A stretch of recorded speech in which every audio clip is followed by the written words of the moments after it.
Bonjour à tous, c'est Vincent Pavanello, président de la Maison des Mandataires. Je suis ravi de vous retrouver pour le 8e épisode de notre série Rencontre avec un dirigeant de réseau, où nous vous invitons chaque semaine ou presque à échanger avec le directeur général, le président d'un réseau de mandataires, un modèle que vous connaissez maintenant très bien. Aujourd'hui, un rendez-vous un peu spécial puisque nous recevons Philippe Buyens, directeur général de Capifrance, et je dis un peu spécial puisque Capifrance, et on aura l'occasion d'en parler, n'est rien d'autre que le premier réseau de mandataires à avoir été créé en France. Donc, historiquement, le premier qui s'est bien développé depuis. Philippe, tu vas nous en parler. Je suis ravi de te recevoir ici, dans les locaux, dans le headquarter, comme on dit, de la Maison des Mandataires. Comment vas-tu ? Écoute, merci pour ton accueil. Je vais très bien, Vincent, en pleine forme. Donc, nous sommes à quelques jours des congés. Nous faisons cet enregistrement à la mi-juillet 2022. Et toujours un entretien en 3 temps, si tu es OK. Philippe, d'abord une première partie sur Capifrance. Son histoire, elle est longue par définition, son actualité, ses éléments de différenciation, pourquoi aller chez Capifrance plutôt que dans un autre réseau, c'est une question importante. Une deuxième partie plutôt sur ton parcours d'entrepreneur à toi, et puis une troisième partie sur le marché, et puis ta vision de l'évolution de nos métiers. Donc, si tu en es d'accord, rentrons dans le vif du sujet. En quelques mots, la genèse, la naissance de Capifrance. Je crois que tu n'étais pas là à l'époque, mais je suis sûr qu'on t'a raconté. Absolument. On m'a raconté parce que j'ai eu la chance de rencontrer le fondateur, Jean-Claude Côté-Moine, qui a eu la bonne idée il y a 20 ans, puisqu'on a fêté les 20 ans de Capifrance au mois de mars, au début des années 2000, de se dire que Internet allait prendre une part prépondérante dans la relation client, et que, quels que soient d'ailleurs les types de secteurs d'activité, et que le magasin traditionnel, qui est le point de contact avec le client, deviendrait obsolète, parce que la super vitrine, pour lui, allait devenir Internet. Donc, ça nous paraît complètement évident 20 ans plus tard, mais il fallait être sacrément audacieux début des années 2000 de se dire je vais faire de l'immobilier sans agence physique, uniquement en comptant sur une diffusion du web. C'est 2002 ? C'est 2002. J'imagine que les premières années, c'est forcément difficile. Il faut expliquer le modèle. Aujourd'hui, tout le monde sait, ou presque, ce qu'est un réseau de mandataires. À l'époque, c'était très disruptif. Donc, si tu peux nous raconter les premières années. Alors, en fait, en 2002, Capifrance, c'est Capifrance, en 2 mots. Et CAPI, ça veut dire Centre d'affaires des professionnels de l'immobilier.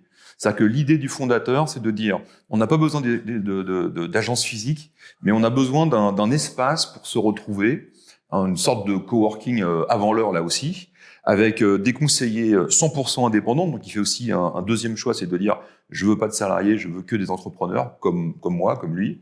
Et par contre, qu'on ait un lieu à Montpellier, qui est le berceau de ce réseau, un lieu où on peut se retrouver pour se former, échanger, etc. Donc, un centre d'affaires des professionnels de l'immobilier. Et sa première vision, il ne l'a jamais complètement avoué, mais je pense que je détiens un bout de vérité, c'était d'avoir une dimension montpelliéraine, voire héroltaise, et pas davantage. Et puis le modèle se connaît localement, quelqu'un connaît quelqu'un qui fait partie du réseau, et puis on passe de Montpellier à l'agglomération, on dépasse l'Hérault, on va dans le Gard, on va dans l'Aude, et puis le truc grossit comme ça, quoi. C'est ça le début de l'histoire. Et puis Jean-Claude, assez rapidement, par opportunité, mais de façon positive, la bonne opportunité, se dit mais l'immobilier, c'est pas que des maisons, des appartements, des terrains. Et assez rapidement, il s'intéresse à ce que moi j'aime beaucoup, dans notre positionnement en tout cas, qui est l'offre globale, c'est-à-dire de trouver tous les services immobiliers dont on a besoin, qu'on soit un particulier ou un professionnel. Très clair. Entre 2002 et 2022, donc 20 ans, je sais que vous avez fêté les 20 ans il y a peu, je crois, à Monaco, c'est ça ? Ça devait être sympa. Les quelques dates clés ou les moments clés, si on devait les résumer comme ça en 1 ou 2 minutes. Lancement 2002. Capifrance atteint les 1000 conseillers en 2011. Ok. Fin 2011, Jean-Claude revend à Artemis, qui est la holding patrimoniale de la famille Pinault. Et là, ça crée un petit séisme dans l'univers de l'immobilier, parce que en fait, les mandataires étaient assez décriés, les réseaux d'agences traditionnelles considéraient que c'est pas un système sérieux, que les gens étaient complètement livrés à eux-mêmes. Mais à partir du moment où Pinault rachète 95% de l'entreprise, ils se disent, si un entrepreneur de ce calibre-là s'intéresse à ce modèle, c'est qu'il va se passer quelque chose. Donc ça, c'est un moment important, donc un changement de gouvernance, un nouveau président qui arrive. Je sais pas si c'est un moment clé, mais moi, je rejoins Capifrance en 2013. Donc moi, je fêterai mes 10 ans l'année prochaine. Ensuite, on a accéléré le développement du réseau, puisque moi, quand je suis arrivé, on était à peu près 1200 conseillers. Donc, on a une belle accélération du réseau. Belle accélération aussi de nos filières métiers, parce que on développe l'immobilier neuf, on développe l'entreprise, on développe le viager. On a racheté un outil, donc il y a déjà un moment, qui est, je crois, assez unique sur le marché, qui calcule le bouquet, la rente, parce que c'est très encadré, et c'est assez technique, le viager. Voilà, donc on a tous ces pans qui se construisent. Ensuite, on crée nos ateliers en 2017-2018. Et puis, plus récemment, on a lancé notre programme de constellation sur lequel on pourra revenir si tu m'y invites. J'allais t'y inviter parce qu'on va parler un peu d'éléments de différenciation. Il y a beaucoup de gens qui nous regardent, qui sont des gens en reconversion, qui peut-être sont des gens qui sont en agence et qui réfléchissent, je pense à juste titre, à rejoindre un réseau mandataire. Les 3 arguments ou les quelques éléments à mettre en avant qui sont des vrais points forts qu'on retrouvera chez Capifrance et qu'on retrouvera moins, sans dire du mal, mais moins chez les autres. Je te laisse peut-être donner le gars, tu as parlé des ateliers, peut-être qu'il y en a d'autres. Alors, difficile de parler des autres, mais que je connais évidemment beaucoup moins bien. Il y a 3 éléments importants. Le premier élément, c'est que, et c'est mon ADN personnel, et c'était celui de l'entreprise, donc ça tombait parfaitement bien, c'est qu'en fait, le métier d'intermédiaire en transaction immobilière, c'est quand même un métier où il faut qu'on apporte de la compétence, du service et du sérieux. C'est-à-dire qu'on rencontre des gens qui vont faire l'un des actes les plus importants de leur vie, et ça nécessite d'apporter la compétence attendue, les services souhaités également. Et pour nous, c'est un vrai métier, et c'est pas un hobby. Moi, j'ai entendu quelques réseaux considérer qu'on pouvait faire ça de façon très occasionnelle, qu'on connaissait tous autour de nous quelqu'un qui vendait une maison, un appartement, ce qui est vrai, puisque le logement avec l'emploi et la santé, c'est les 3 sujets qui concernent à peu près tous les Français. Et moi, je pense qu'on peut pas faire ce métier-là de façon occasionnelle, donc on a un positionnement, nous, assez clair. On peut le faire en double activité si on a suffisamment de liberté quotidiennement pour le pratiquer, mais on peut pas faire de l'immobilier sérieusement en faisant 2 ventes par an. Voilà. Le premier positionnement, nous, c'est donc. C'est un vrai métier. C'est un vrai métier. Okay. Et donc derrière, parce que ça, c'est une déclaration, d'ailleurs. Une fois qu'on veut être sérieux, c'est derrière, qu'est-ce qu'on fait pour que on en fasse un vrai métier? C'est-à-dire tout le système, d'abord, de barrières à l'entrée. C'est-à-dire que tout le monde a des qualités, mais tout le monde n'a pas forcément les qualités pour faire ce métier. Et on pourra revenir sur ce que c'est qu'un entrepreneur, un indépendant, etc. 2, il faut de la compétence. Donc la partie formation est quelque chose d'essentiel. Et l'accompagnement. C'est-à-dire que si je suis bien accompagné, si je démarre dans de bonnes conditions, derrière, il y a des chances que je réussisse très bien. Deuxième aspect, j'en ai parlé, c'est l'offre globale. C'est-à-dire que chez Capifrance, on fait tous les métiers de l'immobilier. Donc, on a un cœur de métier historique qui est la transaction dans l'ancien, donc la vente de maisons, d'appartements, de terrains. Il y a déjà une bonne dizaine d'années, on a vraiment développé la partie immobilier neuf. Donc, on a une centrale programme en interne. Donc, on a 2000 programmes, on a 25 000 lots à vendre, on travaille avec les plus grands promoteurs nationaux, Bouygues, Icade, Nexity, pour pas les nommer, des promoteurs régionaux et des petits promoteurs locaux. On a le département commerce et entreprise, là aussi, à chaque fois, avec des patrons de filiales, avec des outils marketing dédiés. Enfin, voilà, tout ça est très structuré et pas simplement une petite offre en marketing pour attirer des gens curieux. Le viager, j'en ai parlé. La location-gestion. Donc, on a aussi en interne, on a notre équipe qui s'occupe de l'administration des parties privatives. Et puis, on a bien développé le segment luxe et prestige. Voilà. Okay. Donc, c'est un positionnement qui permet de se dire, déjà, en fonction des gens que je vais rencontrer, je pourrais satisfaire leurs demandes, quand bien même c'est pas moi qui vais répondre personnellement, mais je serai apporteur d'affaires. Donc, ça me fait du chiffre d'affaires additionnel. Et en fonction de mon ambition et de ma curiosité, je vais pouvoir apprendre d'autres métiers, parce que vendre du neuf, c'est très différent que de vendre de l'ancien, mine de rien, même si ça reste de l'immobilier. Et donc, je vais pouvoir progresser et puis avoir une corde de plus à mon arc, développer un peu plus de business, voilà. Enfin, troisième spécificité, tu en as parlé, nous avons des ateliers, donc on a des boutiques physiques, tout simplement parce que d'abord, on n'a jamais opposé les modèles, donc on pense que les mandataires ne sont pas forcément plus forts que les agents immobiliers, c'est une question de personnes et puis d'outils, de compétences, de savoir-faire. Donc on a créé ces ateliers il y a quelques années parce que on s'est rendu compte que la pénétration des grands centres urbains n'était pas aussi forte que en périphérie et dans les secteurs ruraux. Et on a essayé de comprendre pourquoi. Et on s'est rendu compte que les candidats que nous rencontrions dans ces grands centres urbains, c'est toutes les villes de plus de 200 000 habitants, nous répondaient « L'immobilier me séduit beaucoup, Capifrance a l'air d'être un réseau très sérieux. Simplement, pour démarrer, j'ai peut-être besoin d'avoir des collègues, un bureau, une assistante, un patron qui va me regarder tous les jours. Voilà. Et donc, dans ces grandes villes, la présence des agences traditionnelles est très forte. Et du coup, beaucoup de candidats étaient tentés d'aller voir un système plus traditionnel plutôt que de démarrer avec nous. Bon, sachant que démarrer dans un grand centre urbain, c'est pas plus compliqué que de travailler en périphérie. Donc, on a créé ces ateliers et aussi, je peux le dire, pour aller séduire des professionnels qui commençaient à nous regarder avec un peu de curiosité. Des pros, donc des gens qui étaient en agence, ça pourrait être. Voilà, des pros déjà en agence, qui nous regardaient avec un peu de curiosité, mais qui, quand je les rencontrais, ou quand nous les rencontrions, nous disaient ouais, bon, ok, votre va bien, mais quand même, travailler chez soi, c'était un peu... ils n'avaient pas l'impression de progresser, ils avaient l'impression de régresser en quittant une agence et en partant travailler de chez eux. C'était pour eux, alors c'est peut-être un problème statutaire, je sais pas. On s'est dit, bah, qu'elle s'en tienne, si tu aimes bien la logistique physique, eh bien, on va t'en offrir une. Et voilà, donc on est à Paris, on est dans toutes les grandes villes. Ce qu'on imaginait en lançant ce projet, c'est que certains de nos conseillers se disent, bah, moi, ça me tente aussi. Et donc, on a des conseillers qui ont ouvert leur propre atelier à Tarbes, à côté de Annemasse. C'est ça. Absolument. Et puis, très récemment, à Sifour-les-Bains, et encore plus récemment, là, parce qu'ils sont en train de faire les pointures, à Toulon. Okay. Voilà. Donc, c'est quelque chose qu'on va peut-être continuer de développer quand on a des gens que ça intéresse. Okay. Et très récemment, on a développé nos principes de constellation. Alors, je vais y venir juste, j'ai interrogé là-dessus, mais juste pour résumer, pour que tout le monde retienne bien, les trois différences telles que moi tu nommais. Donc, c'est plutôt considérer ça comme un vrai métier. Et donc, le corollaire de ça, c'est une offre de formation à la fois initiale et continue, très fournie sur l'ensemble des métiers. Deuxièmement, une plateforme de service un peu plus globale. Donc, en gros, si vous êtes conseiller, vous arrivez, il n'y a pas de demande que pour faire un client que vous ne pourrez pas satisfaire, a priori, sauf des demandes impossibles. Et puis, troisièmement, la présence d'ateliers Capifrance, donc c'est lieu physique. Pour les gens qui nous regardent, est-ce qu'il y a une carte de France des ateliers qu'on peut trouver sur le site pour aller en visiter un? Oui. Donc, sur capifrance.fr. Voilà. Sur la page d'accueil, on va dans le menu burger. Okay. Et il y a les ateliers. Et on peut aller dans un atelier, je suis candidat, je m'intéresse, et vous allez trouver quelqu'un pour répondre à votre question. Absolument. Il y a un manager, il y a son prénom, il y a son nom.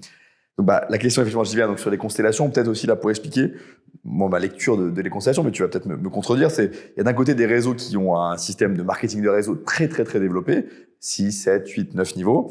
De l'autre, des réseaux où il n'y a pas du tout de marketing de réseau, donc c'est un seul niveau. Donc, vous êtes conseiller immobilier, vous vendez, mais vous pouvez pas recruter votre équipe. Si on dit que Capifrance a imaginé une offre entre les deux hybrides, on n'est pas loin de la vérité. C'est parfaitement ça, Vincent. En fait, quand on pilote une entreprise, on se doit évidemment d'avoir sa propre vision, de pas être trop influencé par son environnement, mais en même temps, on se doit aussi quand même de regarder son environnement. Et force est de constater que les réseaux qui ont choisi, enfin en tout cas le réseau qui en France le premier a choisi d'avoir un positionnement purement MLM, de marketing de réseau, a eu un développement exponentiel. Donc, ce qui serait curieux de se dire, oui, mais bon, c'est, je sais pas, le hasard, la chance. Non, c'est que c'est un modèle qui a démontré son efficacité. En ce qui me concerne, j'en ai vu des limites, mais qui sont les miennes. À savoir que le développement est parrainé, recruté, c'est très très bien. Après, accompagner à distance, c'est-à-dire qu'ici, nous sommes à Paris, si je recrute à Strasbourg et à Marseille, je me dis que ça va être compliqué pour accompagner de façon sérieuse et de créer une vraie dynamique l'équipe que je recrute. Donc on s'est dit, bah nous on va essayer de la limiter un peu géographiquement pour qu'il y ait une vraie dynamique qui se crée, que les gens aient de facilité à se retrouver, parce que créer une dynamique, c'est pas que être derrière Teams ou Zoom, tu vois, ça c'est très utile ces outils pour travailler à distance, mais c'est aussi se rencontrer, mener des actions ensemble, célébrer des choses ensemble. Et donc moi j'ai travaillé à proximité, donc effectivement c'est des équipes qui peuvent se constituer à partir d'un team leader, d'un leader sur un département et les départements limitrophes, voilà, et que chaque personne puisse agir directement sur 5 autres. Okay. Je ne crois pas trop, mais à l'efficacité quand on est en direct avec 50 personnes. Ça me paraît un peu curieux. Donc voilà. Donc c'est des multiples de 5 à chaque fois, c'est des grappes. Donc je rentre chez Capifrance, je peux recruter 5 personnes qui seront dans mon équipe, qui elles-mêmes pourront recruter 5 personnes, et c'est sur combien de niveaux? C'est tout. Ça fera 30 au total. Ok. Voilà. Donc alors tu peux recruter partout en France, oui. Mais là c'est du parrainage classique. Ok. Donc tu es récompensé pour ça, rémunéré pour ça. mais tu n'as pas la responsabilité de t'occuper de ton filleul. Ok. Si tu crées ta constellation, là, c'est ta team. Et tu as un exemple d'une personne qui a créé une constellation un peu modèle chez vous, enfin, je sais pas, qui est arrivée il y a 3 ans ou qui a commencé à Alors, créer sa team. constellation, on l'a créé, on a lancé le programme en mars 2021. Ok. Donc, ça fait tout juste un an. Ok. Donc, nous avons 100 constellations de créer. Ok. C'était l'objectif pour la fin de cette année 2022. Ok. Donc, à mi-parcours, on a déjà atteint l'objectif. Voilà, donc on a nos constellations les plus développées sont des constellations qui doivent être autour de 12-15 personnes pour l'instant. Voilà. Ok. Ok. Donc, Mais c'est un programme qui monte doucement, mais sûrement en puissance. C'est une opportunité aussi pour ceux qui nous écoutent d'arriver au début du programme, entre guillemets, et donc d'avoir la capacité avec la marque Capifrance, France, qui est une marque connue, forte, de recruter et de développer leur équipe. Merci pour ces éléments, Philippe. On a fait, je pense, le tour de pas mal de questions. On aura l'occasion plus tard d'aborder d'autres aspérités du réseau Capifrance. Rendez-vous dans quelques instants pour une deuxième partie, plus centrée sur l'entrepreneuriat, ton parcours d'entrepreneur, les 3000 entrepreneurs de Capifrance. Tu l'as pas dit, je le dis, vous êtes 3000 chez Capifrance, 3000 entrepreneurs. Et puis comment tu arrives à animer ces équipes. Rendez-vous tout de suite pour la deuxième partie de cet entretien.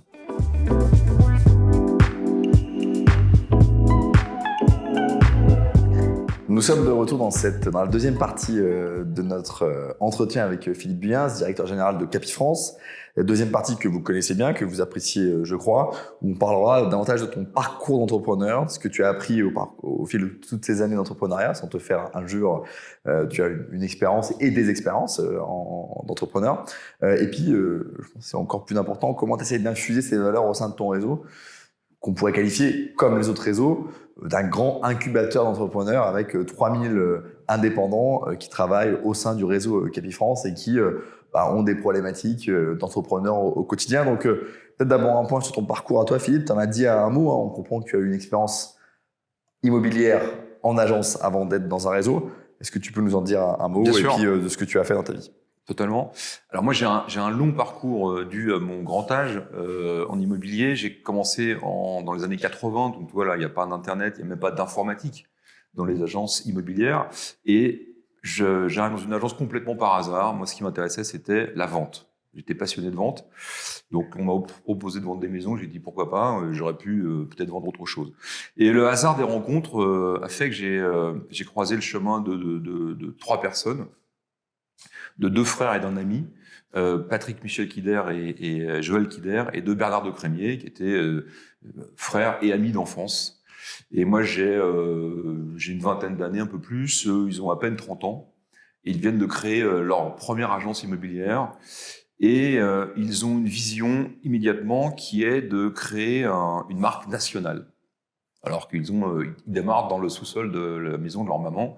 Et donc, c'est assez ambitieux quand on voit l'objectif, le projet. Et dans les années 80, avoir des agents immobiliers qui commencent par former leur équipe pendant des semaines, de faire de l'entraînement avec caméra, etc., répétition, tac, tac, tac, c'était assez innovant. Et puis, nous voilà partis. Donc, moi, je démarre comme négociateur immobilier. Donc, j'ai fait ce métier pendant 4 ans. Okay. Ensuite, j'ai dirigé l'une des 4 agences qu'ils avaient. Et puis, comme leur projet, c'était vraiment d'avoir un développement national, ils décident de lancer un concept de franchise. Et donc, ils prennent la franchise comme modèle de distribution. Et la banque qui les accompagne à l'époque leur dit, si vous voulez faire cette activité très sérieusement, si c'est vraiment votre projet, eh bien, il faut plus que vous soyez agent immobilier, vous ne soyez que franchiseur. Donc, on a revendu nos agences et on s'est consacré qu'à ça. Et donc, quand je les ai rejoints dans les années 80, on avait 4 agences. Quand je suis parti 25 ans plus tard, donc 25 ans, c'est une grosse partie de ma vie professionnelle, on avait pratiquement 900 agences. Donc, on a créé la marque Laforêt Immobilier, parce qu'au début, ça s'appelait pas comme ça, c'était un autre nom. Et on a choisi ce nom pour plein de raisons. Et puis, on avait implanté la marque dans 5 pays aussi. Donc, c'était une aventure assez exceptionnel d'entrepreneuriat et d'aventure humaine, avec un positionnement déjà à l'époque qui était différent de ce qui existait dans le monde des réseaux de franchise, qui était de se développer principalement avec des créateurs d'entreprises. C'est-à-dire qu'eux-mêmes, qui n'étaient pas fils et petits-fils d'agents immobiliers, eh bien, nous avions fait le choix de recruter d'anciens managers qui venaient, peu importe secteur bancaire, de l'industrie, enfin des peu importe, reconversions, des vrais managers, des gens qui savaient que c'était une relation client, de manager un centre de profit, et on les formait à faire de l'immobilier. Voilà, donc c'était un positionnement là aussi qui était assez. On imagine que ça va te servir par la suite. Ouais, en tout cas, ça m'a beaucoup parlé, et donc c'était une belle aventure qui s'est terminée un peu brutalement parce que on était à un moment donné en désaccord avec les actionnaires. Donc j'ai quitté l'immobilier pensant ne plus jamais en faire d'ailleurs en 2010. Et alors pendant cette expérience de 25 ans, j'avais moi-même entrepris dans le réseau. Je m'étais associé avec un ami, on avait monté nos propres agences. Donc j'étais franchiseur la semaine et franchisé le week-end. Donc je sais ce que c'est qu'investir, créer, recruter tes équipes. Combien d'agences, c'est où géographiquement ça? Alors moi on est monté jusqu'à 3 agences dans les Yvelines et dans le Val d'Oise. Voilà. Ok, en région parisienne. En région parisienne. Et puis, donc je les ai gardés 10 ans, donc je les ai revendus. Et puis donc, quand je quitte la forêt, je pense ne plus jamais faire d'immobilier, parce que je pense avoir vraiment fait le tour, et je me dis, je vais mettre à profit tout ce que j'ai appris dans un secteur d'activité où justement, il n'y a pas de réseau, il n'y a pas... Et j'ai choisi avec mon ami la boulangerie-pâtisserie. Et à l'époque, parce que maintenant il y a des réseaux de boulangeries qui existent en France, il y en avait quasiment pas, c'était embryonnaire, et donc on fonce là-dedans. J'apprends à faire du pain, je rencontre tous les minotiers de la grande périphérie parisienne. Voilà, je m'immerge pour créer une marque, pour créer un concept et le développer. Et puis on avance bien, et au bout d'un an, le point de vente pilote sort de terre, parce que quand tu veux développer un réseau, il faut déjà démontrer que ton idée, elle fonctionne bien. Je suis rattrapé par la police, je suis chassé, et on me propose de reprendre la direction du réseau Guy Hockey, qui, 2 années plus tôt, avait été racheté par Nexity. Il y a eu la crise de 2008 qui était passée par là, le réseau n'était pas en pleine forme. Il y avait un nouveau directeur général et il fallait un patron du réseau. Et voilà, on a travaillé ensemble pendant 2 ans. C'était une aventure très intéressante aussi parce qu'il a fallu remettre sur les rails un réseau qui avait pas mal souffert quand même. 25 plus 2, ça fait 27 ans d'agence immobilière. Je voyais déjà en parallèle les réseaux de mandataires et notamment Capifrance sortir de terre. Moi, quand j'allais sur le terrain, mes franchisés me disaient mais c'est quoi ce système là? Ils nous mordent un peu les mollets, ils nous prennent des parts de marché, etc. Et pour tout te dire, d'ailleurs, chez Guy Hockey, à l'époque, il y avait un conseil stratégique. Et en juin 2012, j'anime ce conseil stratégique et je propose d'intégrer cette dimension dans notre réseau. En disant, voilà, il y a une agence immobilière a un modèle économique qui fait qu'on peut pas en implanter n'importe où parce qu'il y a des charges de structure qui sont importantes. Par contre, quand on commence à s'éloigner de cette agence, il y a un potentiel de business qu'on peut exploiter autrement. Et on pourrait avoir des mandataires un peu en satellite de l'agence physique. Mon idée n'a pas séduit, donc ça n'a pas vu le jour chez Guy Hockey. Je pars en vacances au mois d'août, je suis chassé au mois d'août parce que Pinot a racheté Capifrance et il cherche là aussi quelqu'un qui puisse vraiment apporter une vraie expertise ou en tout cas une connaissance de l'immobilier et l'animation de réseau. Et je l'argent pour ça. Donc nouveau modèle pour moi, ça m'attire beaucoup. Et puis, à titre personnel, avec mon épouse, nous voulions partir en province, parce que je suis parisien, et le siège est à Montpellier. On s'est dit, si Montpellier est agréable, c'est fantastique. T'as juste un mot, et je pense que dans ton expérience d'entrepreneur, c'est important. Quand tu parles de ton expérience la forêt Guy Hockey, notamment le fait que la crise de 2008 a eu des conséquences importantes sur les agences, est-ce que tu peux nous en dire plus sur ces conséquences? Et peut-être, qu'est-ce que ça t'a appris? Et en quoi ça pourrait nous servir si demain, ça n'a pas l'air d'être le cas, Dieu merci pour 2022, mais si demain, à l'avenir, on avait une crise immobilière, peut-être qu'est-ce que tu as appris de ce moment-là? Alors en fait, la première crise que je vis, avant celle-ci, c'est 91. 91. Alors moi, j'ai démarré en 85. On terminait la crise parce qu'il y a eu une première crise suite à l'élection de François Mitterrand. Il y a une première crise qui a duré 3-4 ans. Les investisseurs s'étaient retirés du marché, puis ils ont été rassurés, hop, ils sont revenus. 91, une crise qui a duré presque 5 ans. Très compliqué parce qu'en fait, quand on parle de crise, en fait, c'est quand on dit le marché va bien, et on en parlait il y a encore quelques semaines, le marché allait très très bien même. C'est-à-dire qu'on a une demande qui est très forte, et c'est ça qu'un marché qui va bien, c'est une demande qui est très forte. Un marché qui est en crise, c'est la demande qui disparaît. Donc les acheteurs. Absolument, les acquéreurs qui disparaissent. Et pourquoi ils disparaissent en général? Parce qu'il y a une crise économique derrière ça qui fait que beaucoup de gens perdent leur emploi. Et quand on parle du marché actuel, et je crois qu'on en reparlera un peu plus tard, les gens s'inquiètent de l'inflation, du prix du baril de pétrole qui a augmenté, blablabla. En fait, ça conditionne assez peu les projets long-termistes des Français. Ce qui fait que tu vas investir sur de long terme, c'est la confiance que tu as en l'avenir, et tu as de la confiance quand tu as en général un travail et des revenus. Voilà. Donc c'est les crises économiques qui font que beaucoup de gens sont licenciés, donc ça fait autant d'acquéreurs qui disparaissent et de projets qui n'existent pas. Donc c'est ça. Donc qu'est-ce que j'en ai tiré? D'abord, regarder son sang-froid. Parce que le marché se rétrécit, certes, mais il y a des gens qui continuent de vendre, qui continuent d'acheter, des gens qui sont, entre guillemets, obligés de le faire. Deuxièmement, ce sont des marchés où la différence se voit beaucoup plus, parce que comme c'est des marchés plus compliqués, les acquéreurs qui sont là sont plus exigeants, les vendeurs paniquent un peu parce que leurs biens ne se vendent pas, ils en espéraient très cher, ils n'arrivent pas à en tirer le prix qu'ils le souhaitaient. Donc le travail de suivi est beaucoup plus important, et du coup la qualité est beaucoup plus visible. Quand tu es sur un marché très dynamique, on ne te demande pas d'être très compétent, le truc qui arrive sur le marché se vend très vite, il y a une visite ou deux, il n'y a pas de négociation, c'est ce qu'on a vécu ces 18 derniers mois quasiment. Donc là, ça nécessite d'être costaud et d'être fort sur tes fondamentaux. Voilà ce que l'on est. Donc ça nivelle par le haut, ça écrème le marché. Ça écrème, ok. Et j'ai vu des systèmes se développer de façon très forte pendant des périodes de dynamisme fort, s'essouffler beaucoup quand le marché s'est crispé. Voilà. Et j'en reviens à ce que je disais tout à l'heure sur le fait que pour moi l'immobilier c'est pas un hobby. On peut être passionné par ce métier-là, mais la passion fait que tu pratiques tous les jours. Parce que si tu veux en tirer des revenus, il faut que tu aies quand même un volant d'affaires suffisant. Et si tu fais une vente occasionnellement, tu n'as pas l'expérience suffisante et tu es fragile face à un marché qui se durcit, des clients plus exigeants, plus difficiles.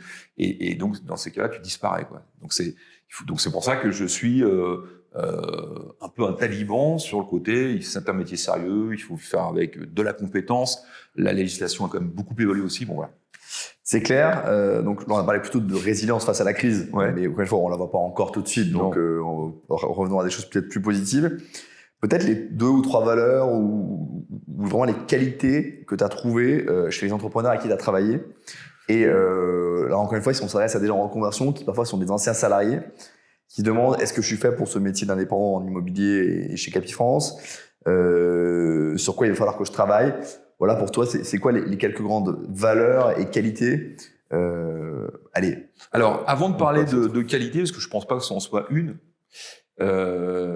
chez les entrepreneurs que j'ai rencontrés, que j'ai accompagnés, et quand j'ai entrepris moi-même, je me suis rendu compte qu'il y avait beaucoup de travail, en tout cas pour ceux qui ont réussi, hein, beaucoup de travail, beaucoup de conviction.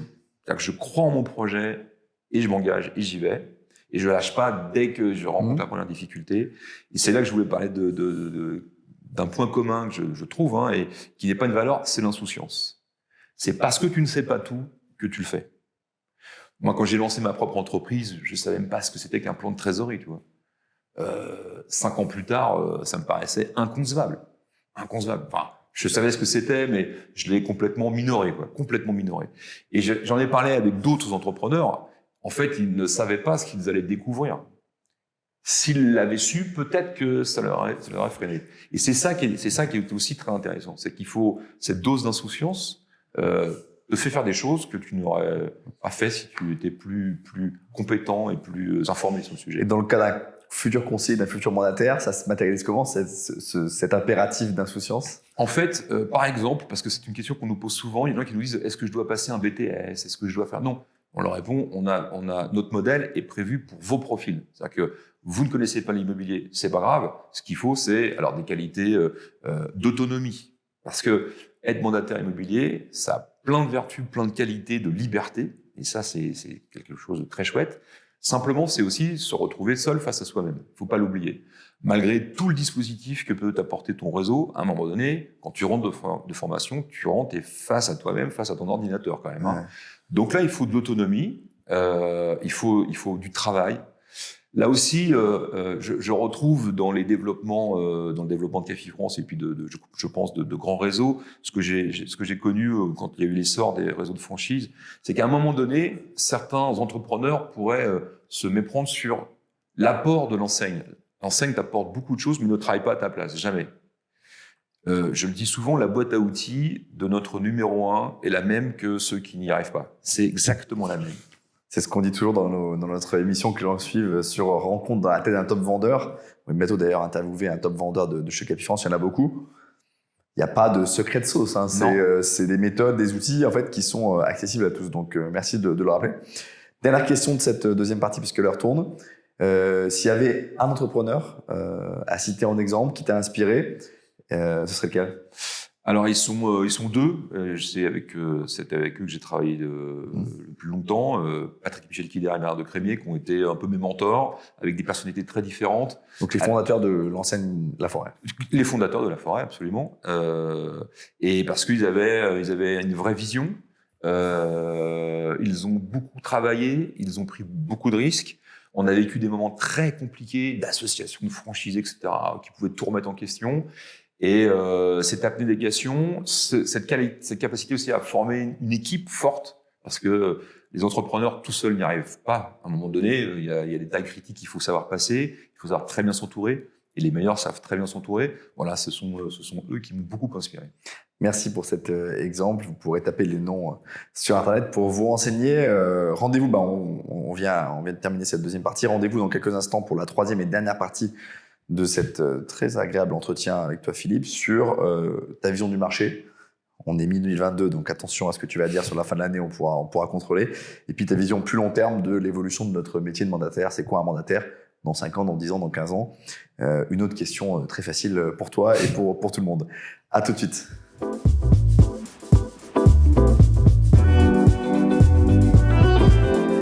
Nous sommes de retour pour la troisième partie de cet entretien avec Philippe Buyens, directeur général du réseau Capifrance, que beaucoup connaissent ici. Troisième partie consacrée comme toujours au marché immobilier, son évolution à court terme, et puis au métier de mandataire immobilier, avec une réflexion plus long terme sur les méthodes, les usages à attendre dans ce métier à horizon 2030 ou 2040. Donc, Philippe, on est mi-juillet 2022.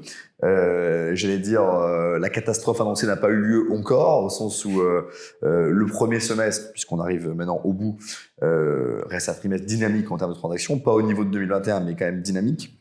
Ton regard sur les 6 mois qui viennent de s'écouler, à la fois de manière générale et puis peut-être pour le réseau Capifrance, et puis tes prévisions ou des prédictions pour les mois à venir, avec la hausse des taux, la guerre en Ukraine et tous les éléments macro qu'on connaît. Alors, t'as raison de rappeler ça, parce qu'on vient de vivre une actualité un peu inattendue. Qui aurait pensé qu'on serait confiné? Je pense personne. Et qui pensait qu'il y aurait une nouvelle guerre en Europe? Pas grand monde non plus. Alors, malgré ce contexte, qu'est-ce qui se passe depuis 6 mois? Alors, déjà, il faut se dire que il y a eu une espèce de frénésie du marché qui a profité à nos conseillers et aux têtes de réseau, donc tout le monde est ravi de cela. On était quand même un peu en surchauffe. Donc quand on est en surchauffe, ça peut pas durer très longtemps. Et puis deuxièmement, tu en as parlé, il y a les taux. Évidemment, depuis pratiquement 5 ans, tout le monde disait les taux vont remonter. Tu vois, ils ne pouvaient que remonter, ils ne pouvaient plus descendre. Donc c'est pas exceptionnel de dire ça. Là où on se parle, alors ça fait quelques interviews chaque fois que je dis quelque chose, ça prend 0,3 plus à chaque fois, mais bon, on est à peu près entre 1,5 et 2 pour faire une fourchette large. Il y a 5 ans, il n'y a pas très très longtemps, on était entre 3 et 4%. Il y a 5 ans, des prêts à 1,5-2, les gens se seraient battus pour les obtenir. Donc le contexte du taux est pas mauvais, il est supérieur à l'année dernière, mais il n'est pas mauvais. Et il est d'autant moins mauvais qu'il faut toujours le recaler par rapport à l'inflation. Donc là, on a une inflation qui doit être autour de 5-6%. Quand tu as de l'argent à 1,5-2, le calcul est vite fait, l'argent est bon marché. Ce différentiel est intéressant. Il y a 5 ans, on avait une inflation à 0 et on avait des taux d'intérêt à 3,4. Ça va sans doute encore un peu augmenter probablement, donc ça va un peu réduire le pouvoir d'achat immobilier des Français, puisqu'ils ne peuvent plus emprunter davantage en termes de durée d'emprunt. À un moment donné, les banquiers ont joué sur les durées d'emprunt, on est monté jusqu'à 30 ans, ça s'est terminé, maintenant c'est 25 ans. Quelles conséquences ça va avoir? C'est des façons très classiques, des acquéreurs qui probablement vont être un peu plus vigilants sur la valeur de ce qu'ils achètent, un peu plus exigeants, et s'ils considèrent que le prix est un peu trop élevé, vont lancer des négociations qu'ils ne lançaient plus, ou très peu, depuis 18 mois. Voilà. On va retrouver un marché qui, pour moi, donc un marché qui s'assagit. Voilà. Donc, En début d'année, je pensais qu'on ferait, le marché ferait moins 10, moins 15%. Donc 1 million de transactions. Voilà, mais 1 million de transactions, c'est un super terrain de jeu. Et c'est toujours ton prévision pour la fin d'année? Je crois, ouais. Donc tout va très bien de ce côté-là. En ce qui concerne Capifrance, puisque c'était ta question, si le marché fait moins 10, alors, nous pour l'instant on est à plus 3,5% par rapport à l'année dernière, donc on surperforme, avec un réseau ISO. Parce que là aussi, souvent on parle de croissance, mais en fait, en 2021, nous on s'est attelé à plutôt monter en compétence nos conseillers pour affronter un marché qui allait se durcir, plutôt que de multiplier le nombre de conseillers. Et l'année dernière, à réseau ISO, puisqu'on a fait 25% de chiffre d'affaires en plus. Parce qu'en fait, le développement d'un réseau, c'est son développement en taille, mais son développement aussi en production individuelle. Par personne. Et moi, ce qui m'intéresse toujours, c'est que les gens qui nous rejoignent se réalisent dans leur ambition. Voilà. Et pas que seulement la tête de réseau réalise ses propres ambitions. D'ailleurs, tu as parlé tout à l'heure rapidement, peut-être tu as des chiffres à nous donner, ou en tout cas des éléments à nous donner sur effectivement le chiffre d'affaires par conseiller. Ouais. Je sais que vous êtes plutôt des bons élèves, parmi les très bons élèves chez Capifrance. Tu veux développer un peu ce point-là? On peut en parler. À ce que tu disais là. On peut en parler. Moi, je suis très à l'aise là-dessus, sachant quand même que c'est compliqué de parler de moyenne, puisque sur 3000 personnes, t'as des secteurs complètement différents. T'as des gens qui sont là depuis 10 ans, t'as des gens qui sont là depuis 10 semaines. Donc, c'est compliqué. Je vais te donner 3 chiffres. Quelqu'un qui nous rejoint en première année, en général, il fait entre 20 et 25 000 euros de chiffre d'affaires. En deuxième année, il fait 55 000, donc il fait plus que doubler. Et en troisième année, il est autour de 80 000 euros. Okay. Voilà, c'est les 3 grandes échelles qu'on peut retenir. Après, il y a toujours des surperformeurs, des gens qui au bout de 2 ans font 200 000, des gens qui meilleur a fait 600 000, mais ça, c'est presque anecdotique, mais ça veut dire que c'est possible, quand même. Donc le meilleur a fait 600 000. La dernière, 600 000 hors taxe, ouais. Ok, donc c'est possible. C'est possible, absolument, oui. Ok. Et elle l'avait fait l'année d'avant aussi, donc c'était déjà possible. Ok. Bon, ça c'est clair sur ton analyse du marché. Merci, parce que je pense qu'il y a aussi quelques éléments d'optimisme qu'on partage à la maison des mandataires.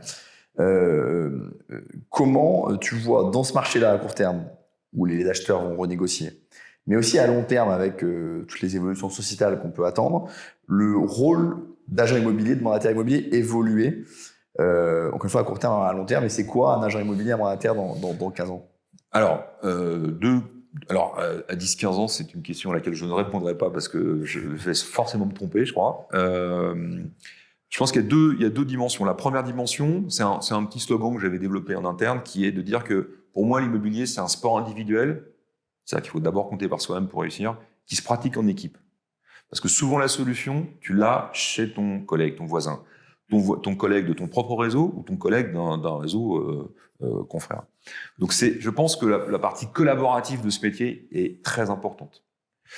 Ça, c'est le premier point. Le deuxième point, par rapport à ce que j'ai dit au tout début sur le positionnement de Capifrance et l'offre globale, moi, je crois beaucoup à ça, mais je ne crois pas au touche-à-tout bon à rien. C'est-à-dire que les gens qui veulent faire et du neuf et de l'ancien, c'est pas possible.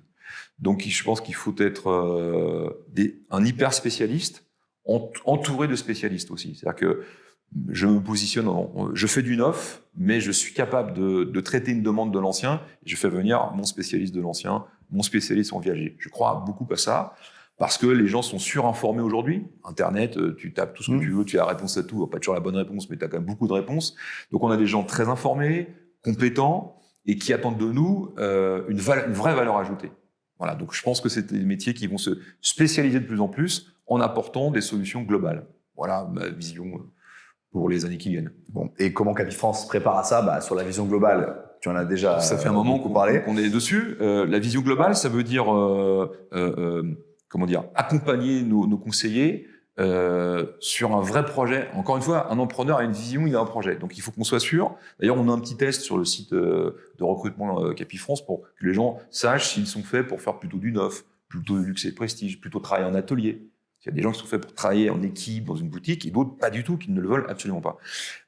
Donc, c'est ça qui est intéressant, c'est de se dire quel est ton projet, quels sont tes points forts, et d'accompagner nos conseillers là où ils sont les plus forts, leur donner aussi la capacité à développer leur propre activité en créant un peu leur propre fonds de commerce. C'est ça qui est intéressant de Constellation. C'est-à-dire que tu investis comme un entrepreneur. Un mandataire, quand il quitte le réseau, c'est terminé. S'il a construit une activité et qu'il il génère du chiffre d'affaires avec son équipe, c'est quelque chose qui se cède. Ça crée de la valeur, ça crée de la richesse. Ça aussi, c'est une vision qu'on peut apporter à nos conseillers. Donc plus de digital évidemment, travailler plus en équipe, ça c'est quelque chose sur lequel vous travaillez, et puis raisonner encore plus en entrepreneur avec une vision plus long terme de revenus récurrents. Absolument. Et je pense que le modèle des constellations permet tout ça. Donc merci beaucoup Philippe pour cet entretien. Malheureusement, on arrive à la fin de l'échange. Je pense que ça a permis à beaucoup de gens de mieux connaître ton parcours et aussi Capifrance et tous les avantages qu'il y avait à rejoindre Capifrance. On interviewera très bientôt le top vendeur de chez Capifrance. Donc ça vous donnera aussi le regard d'un mandataire qui est très complémentaire, je pense, de celui d'un dirigeant. Et puis moi, je vous donne rendez-vous à très vite pour un nouvel épisode de Rencontre avec un dirigeant. Merci beaucoup, Philippe. Merci, Vincent. Merci à vous.